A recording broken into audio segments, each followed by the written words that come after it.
हरिः ओम् तच्छं यो रावृणीमः गातुं यज्ञाय गातुं यज्ञपतये दैवी स्वस्तिरस्तु नः स्वस्तिर्मानुषेभ्यः ऊर्ध्वं जिगादु भेषजं षण्णो अस्त्वद्विपदे सञ्चतुष्पदे ॐ शान्ति शान्ति शान्तिः। हरिः ॐ सहस्रशीरुषा पुरुषः सहस्राक्षः सहस्रपात् स भूमिं विश्वतो वृत्वा अत्यतिष्ठद्दशाङ्गुलं पुरुष एवेदगुं सर्वं यद्भूतं यच्च भव्यं उदामृतत्वस्येषाणः यदन्नेणातिरोहति एतावानस्य महिमा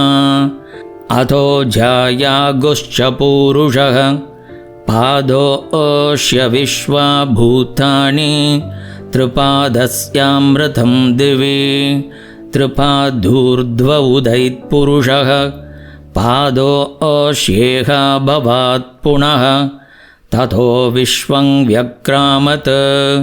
शासनानशने अभि तस्माद्विराडजायत विराजो अधिपूरुषः स जातो अत्यरिच्यत पश्चाद्भूमिमतो पुरः यत्पुरुषेण हविषा देवा यज्ञमतन्वता वसन्तो अस्यासीधाज्यं ग्रीष्मयुग्मत्सरद्भिः सप्तास्याशन् परिधयः त्रिसप्तः समिधकृताः देवा यद्यज्ञं तन्वाणाः अबध्नन् पुरुषं पशुं तं यज्ञं बर्हिषि प्रोक्षन् पुरुषं जातमग्रतः तेन देवा अयजन्ता साध्या ऋषयश्च ये तस्माद्यज्ञात् सर्वहुतः संवृद्धं पृषदाज्यं पशुगुस्तागुश्चक्रे वायव्यान् आरण्यान् ग्राम्याश्च ये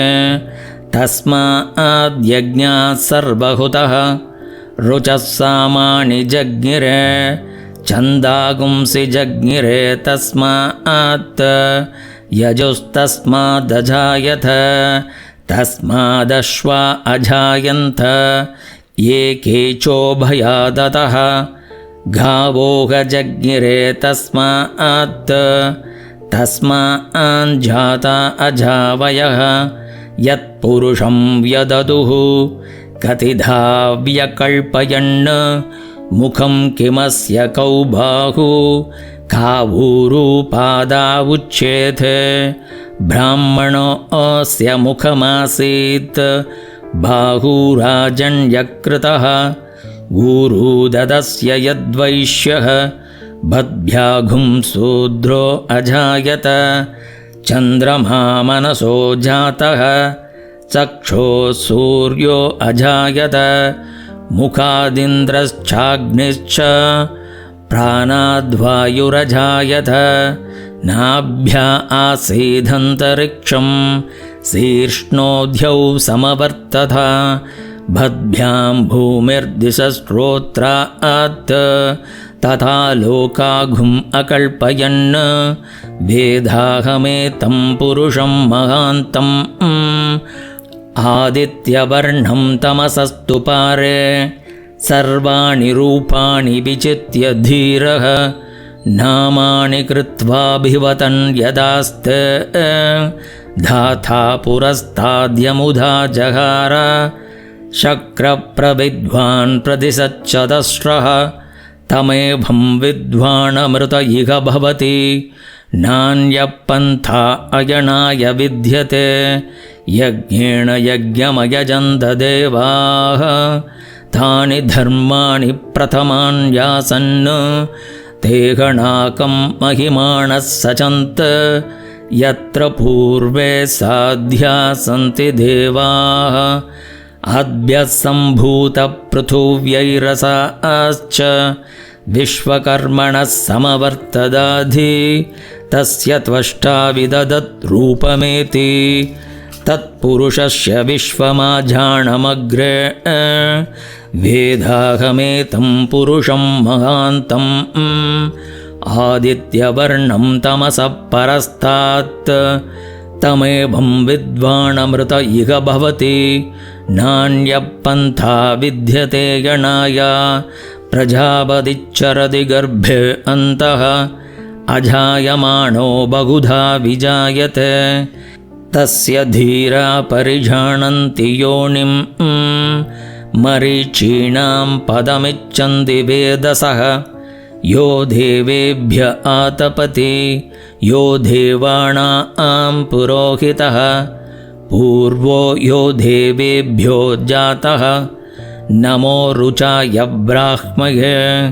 रुचं ब्राह्मं जनयन्तः देवा अग्रे ददब्रुवन् यस्त्वैवं ब्राह्मणो विद्यात् तस्य देवा अशन्वशे ह्रीक्षते लक्ष्मी च पत्न्यौ अहोरात्रे पार्श्वे नक्षत्राणि रूपम् अश्विनौ व्यात्तम् इष्टं मणिषाणा अमुं मणिषाणा सर्वं मणिषाणा तच्चं यो रावृणीमः गातुं यज्ञाय गातुं यज्ञपतये दैवी स्वस्तिरस्तु नः स्वस्तिर्मानुषेभ्यः ऊर्ध्वं जिगातु पेषजं षण्णो अस्तु द्विपते संचतुष्पते ॐ शान्ति शान्ति शान्तिः हरिः ओम्।